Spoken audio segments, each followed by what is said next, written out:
Hi, for those of you who do not know me, my name is Megan. I am turning 21 years old on January 12th. I'm making this video today to talk about my addiction. I'm a recovering drug addict. I started young. I started at 17. I never thought I would have been an addict, but I did. I was on everything. The only drugs I have never done is crack, LSD, PCP, ecstasy, and acid. That is it. Anything else you can imagine, I have done. When I was 17, I started with pills and weed. I can't remember the exact age, but about a year or two goes by, and I start with crystal meth. I was introduced to it for the first time. Well, I start smoking it daily. Okay. Eventually, I don't have the money for it anymore, so I get the money for heroin. Well, I put heroin down. Got sober first time for about 3 weeks to a month. And I relapsed. And when I relapsed, I was 19. I then began Suboxone, which you can get at a methadone clinic. I was buying mine off the streets. I would snort it daily. I was addicted to that for months. I never told my family. My family had no idea about my addiction. I had hid it somehow for 2.5 years. How? I have no idea. But, I was young, and it was a hard road. I would snort the Suboxone daily. I was addicted to that for about 3 months. 7 months ago, I overdosed on it. So many people are like, well, you can't overdose on Suboxone. Well, guess what? I did. The doctors even said I overdosed on it. I had a friend. He was trying to help get me clean, and he come and got me. We were gonna go to a movie, and we pulled up at a Chevron right up the road from my house. And when we pulled up, he said, I stopped talking, and he looked at me and my eyes rolled back in my head and my pulse rate shot up. He rushed me to the hospital. By the time I got there, I couldn't even hardly keep my eyes open. But somehow he kept me awake until I got there. And all I remember is him helping me walk. I couldn't stand up. He had to help me basically stand up. Got in there. I don't remember much. About 8 doctors come running. I was having chest pains. Well, anyways, I then got rushed straight to the back. They were trying to get my pulse rate under control. I started throwing up. I was throwing up blood. This is the night that my family found out I was a full-blown addict. When that happened, and I started throwing up the blood, my friend called my mom. Mom and brother came. My mom said, what's wrong? And I told her, I said, I've been a full-blown addict for 2.5 years. I said, I never opened my mouth about it. I never said anything. And she started crying, and she said, I'm not going to bury my baby behind drugs. Well, okay, I told her what every drug addict says is, I can do it on my own. The truth is, you can't. That was the second time I had relapsed on drugs. I thought I could do it on my own, but the truth was, I knew deep down inside I could not do it on my own. If I could, I wouldn't have been sitting here making this video today. And I got clean after that for a month. And I fell off again. I relapsed. This was the worst relapse. This third relapse. I lost my job. I was working at Walmart. I was smoking weed again. I was mixing pills. Eventually, I relapsed on meth and heroin. I would smoke an 8-ball of meth a day, and I would do line after line after line after line of heroin right after I'd get through smoking meth. Then I would crush up any pill I could get: Roxy's, Xanax, Oxycontin, Klonopins, Adderall, anything. I would take the Adderall orally, and then I would crush up the rest of the pills and snort them. And I would speedball a lot throughout the day. Well, I thought things couldn't get any worse. Well, it did. I then began running out of money because of the drugs. I then had to figure out another way to get money for drugs. So I turned to prostitution.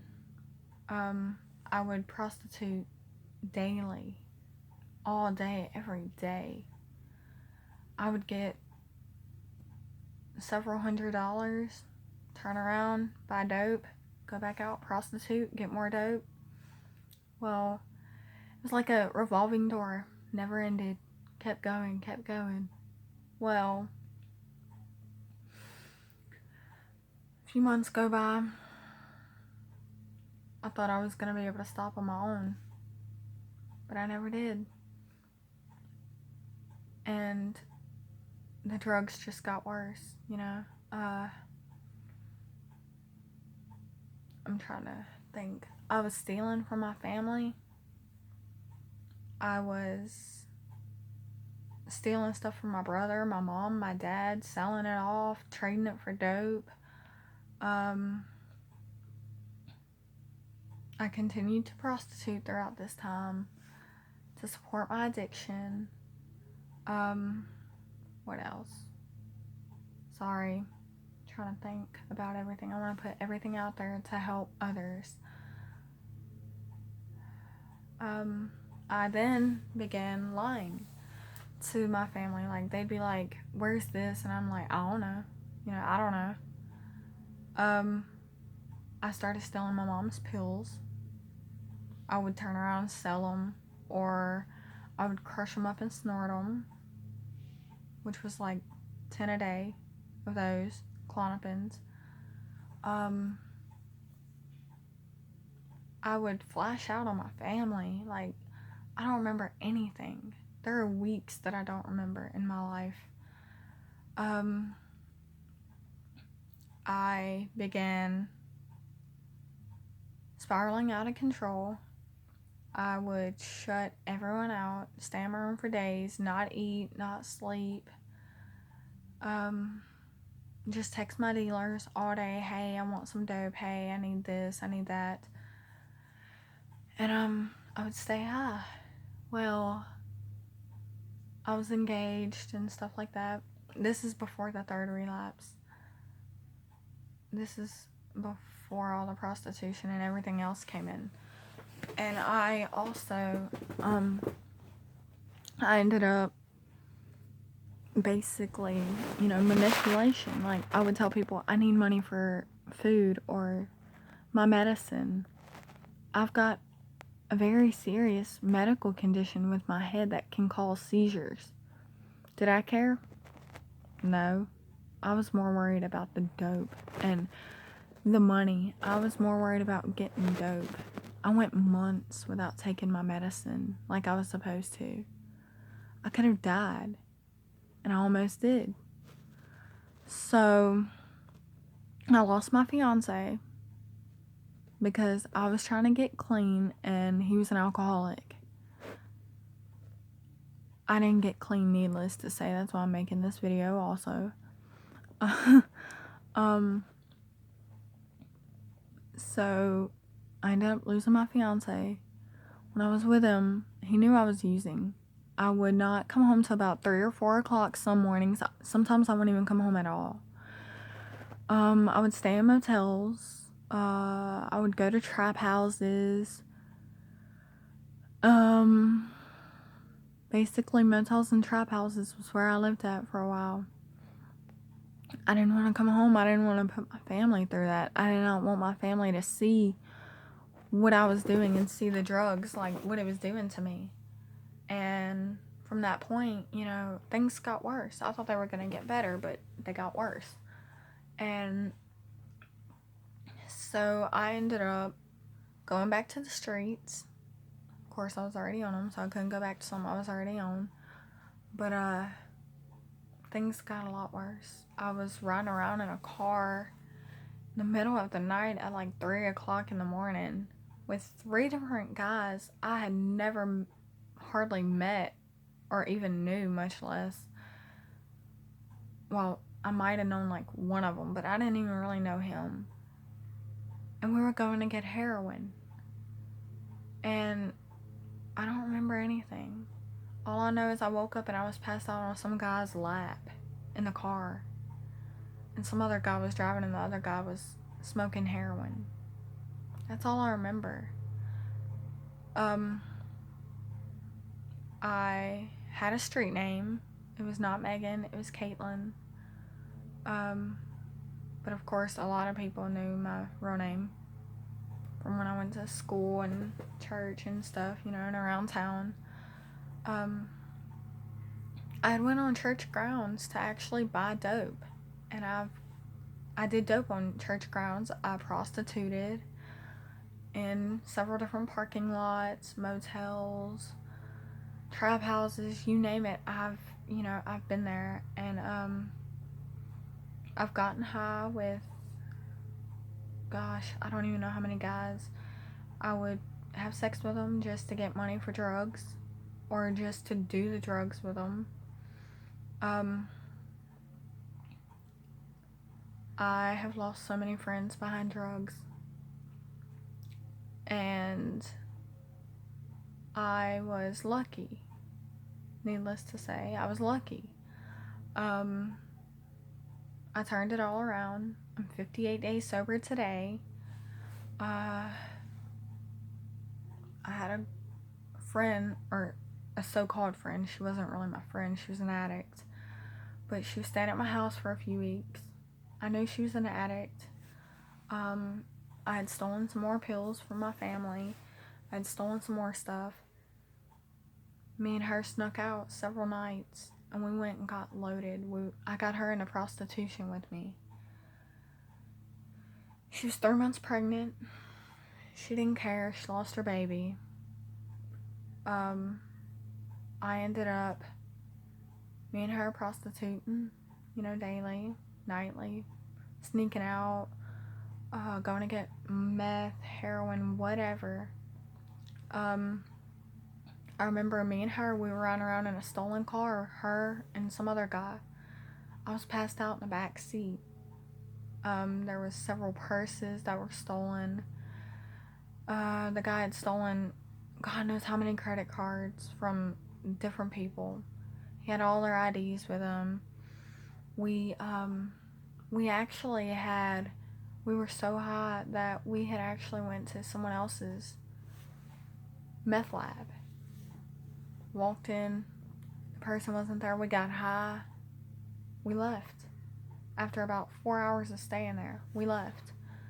And from that point, we knew, like I knew, that I was an addict, and there wasn't anything I could do about it.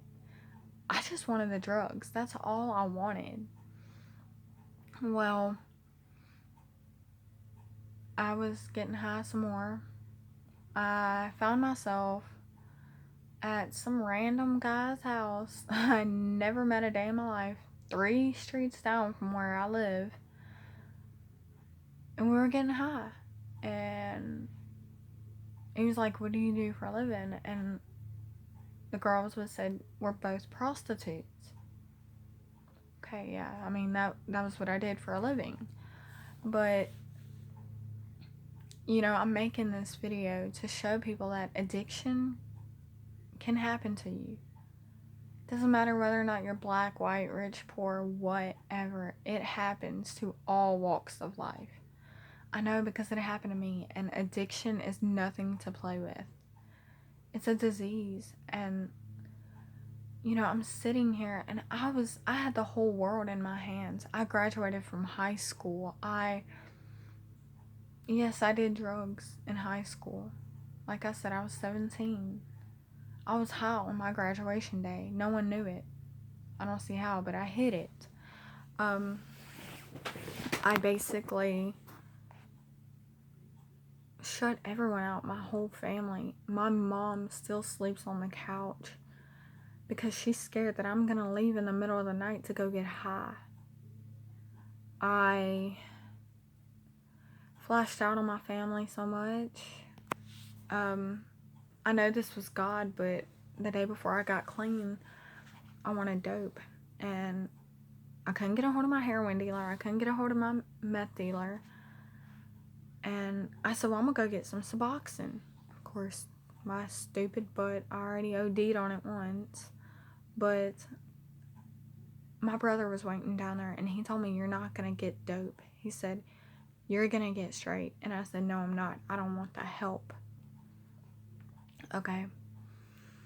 So I was basically forced into treatment. My family came and got me from a trap house. I don't know how they knew where I was, but somehow they knew.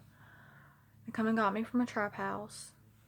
I came home, packed my stuff. I was driven 3 hours away to Abbeville to a treatment center called Woodlake Addiction Recovery Center. This was the second treatment center I had been to. The first one was an outpatient. I went to one class, and I said, I'm done, because I didn't want the help. Well, I went to Woodlake, and I signed out 2 days later. Here I was on the streets of Abbeville, Louisiana, sitting in front of a Walgreens. All I could think about was dope. But my family come and got me, brought me back here to my house, and I never relapsed. I'm 58 days sober today, and I'm doing very well. I have enrolled in an outpatient program, which I am almost done with. It's a 90-day program. I go to several AA meetings. I go to several Christ-centered recovery groups. I am in a 12-step program, which is amazing. Addiction hit me hard, and it not only hit me, but it hit my family hard. And addiction is a family thing too, because your family suffers so much from it. That's why I'm making this video. Yes, I know it's not like an hour long, but it's a little something, and I want people to know that you can change. You gotta want it bad enough. Like, when I came back, I had nothing. I lost all chances of college, and I wanted to go to college so bad. I lost my fiance. I was about to buy a car, and I lost all of that because of the drugs. I gave it all up behind drugs. And I go to church now. I go to church and I stay busy. I'm living for God now. I am telling my story to several people because maybe this story will help them or their families. I'm young. I've got my whole life ahead of me. I can change, and I did. I took a life full of resentment and darkness. Anything that I was ever running from, I ran from for 3 years. And I took that and I turned it all around, and that's why I'm sitting here talking to you today. I should have died out there, but I was lucky. God blessed me, and I don't know how I'm here, but I am. And I thank God every day for that. And I'm living another dream now, and that's helping people. I'm getting back on my feet. I'm getting a job soon. In fact, I'm looking for a part-time job. I'm gonna get my license, get me a car, get my own little place, and I want to go around to several treatment centers and churches and give my testimony, because I know that there are thousands of you out there struggling with addiction, and it is the hardest thing you will ever have to deal with in your life. It is a daily battle. People think this battle is easy, but it's not. It is extremely hard. Every day you have to wake up and you have to realize, okay, I am a recovering drug addict. That used to be me, but this is me now. My street name was Caitlin. I mean, most people already knew me, but when people would ask me what my name was on the streets, I would say Caitlin. Because I didn't want to shame my family. I didn't want to, I didn't want people to know that I was an addict, but I was. And I can't hide it anymore. I can't hide that I was running away from things from my past, things that had happened to me. I ran for 3 years. And it was time to stop running, and that's what the drugs were doing. The drugs were covering up everything. And I got clean. And I want y'all to know that there is help out there and that you're not alone. You can and you will get clean, but you've got to want it bad enough. And it doesn't matter where you come from. There is always someone that has been through that. I've been through it. I know what addiction does. I struggle daily. And I mean, I will not go back to the streets. And I learned that when I signed up for treatment this last time. I realized that was the end of my drug life. I can't live that life anymore. And that's why I'm making this video, because I want y'all to know that, you're not alone. Your families suffer every day from it too. It's not just a one person disease, it's a family disease. And I just thank y'all for listening to this video and watching it. And like I said, I'm young, but I turned it around. And that's basically all I have. Thank you.